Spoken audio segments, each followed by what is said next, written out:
অস্থিতিশীল পরিস্থিতির মধ্যে জাতীয় ঐক্যের ডাক দেবেন অন্তর্বর্তী সরকারের প্রধান উপদেষ্টা ডক্টর মোহাম্মদ ইউনূস। আর এ নিয়ে ধারাবাহিক বৈঠকের প্রথম পর্যায়ে ছাত্র প্রতিনিধিদের সঙ্গে বৈঠক করেছেন তিনি। বৈঠক শেষে বৈষম্য বিরোধী ছাত্র আন্দোলনের নেতারা বলেন, ফ্যাসিবাদের পতন ইস্যুতে 5 আগস্টে যে জাতীয় ঐক্য হয়েছিল তা এখনও অব্যাহত আছে। ভারতে বাংলাদেশের উপ হাইকমিশনে হামলা, দেশটির গণমাধ্যমগুলোতে বাংলাদেশ বিরোধী অপপ্রচারের মধ্য দিয়ে দেশে এক ধরনের অস্থিতিশীল পরিবেশ তৈরি করার চেষ্টা চলছে বলে মনে করছে সরকার। অন্তর্বর্তী সরকার চাইছে এর বিরুদ্ধে সোচ্চার হয়ে দেশের স্বার্থে জাতীয় ঐক্য তৈরি করতে। এ লক্ষ্যে ছাত্রনেতা, রাজনৈতিক সংগঠন এবং ধর্মীয় নেতাদের সঙ্গে বৈঠক করার সিদ্ধান্ত নিয়েছে অন্তর্বর্তী সরকার। এই দুইটা মিটিং এর উদ্দেশ্য হচ্ছে যে ন্যাশনাল ইউনিটি, উনি ন্যাশনাল ইউনিটি ডাক দিবেন।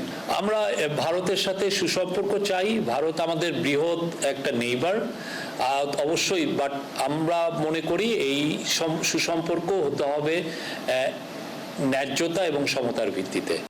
রাষ্ট্রীয় অতিথি ভবন যমুনায় প্রথম পর্যায়ে প্রধান উপদেষ্টার সঙ্গে বৈঠক করেন বৈষম্য বিরোধী ছাত্র আন্দোলনের নেতারা। বলেন, ভারত এখনো বাংলাদেশকে আওয়ামী লীগের চোখ দিয়ে দেখে। ভারত এই যে 16 বছরে যেভাবে বাংলাদেশকে নির্ভর করে, আওয়ামী লীগকে নির্ভর করে এই অন্যায্য যে সম্পর্কগুলো আপনারা তৈরি করেছেন, আপনারা যদি মনে করে থাকেন এই ধরনের অন্যায্য সম্পর্ক আপনারা তৈরি করতে পারবেন, তাহলে আপনারা ভ্রান্তির মধ্যে রয়েছেন। আমাদের সম্পর্কটি যদি কোনোভাবে ডিটোরিয়েট হয়, তাহলে কিন্তু অখণ্ডতার প্রশ্নে, সার্বভৌমত্বের প্রশ্নে আমরা এক হাত পরিমাণ, এক চুল পরিমাণ আমরা ছাড় দিব না। বাংলাদেশের বিরুদ্ধে সাম্প্রদায়িকতার বিষ বাষ্প ছড়ানো হচ্ছে অভিযোগ করে দেশবাসীকে সজাগ থাকার আহ্বান জানান তারা। আমাদের যে সম্প্রীতিটি রয়েছে, এই সম্প্রীতিটি কিভাবে বিশ্ব দরবারে আরও বেশি করে প্রচার করা যায় এবং এন্টি প্রপাগান্ডার সেল নিশ্চিত করা যায়, সেই বিষয়গুলি নিয়ে হচ্ছে স্যারের সাথে আমাদের কথা হয়েছে আজকে।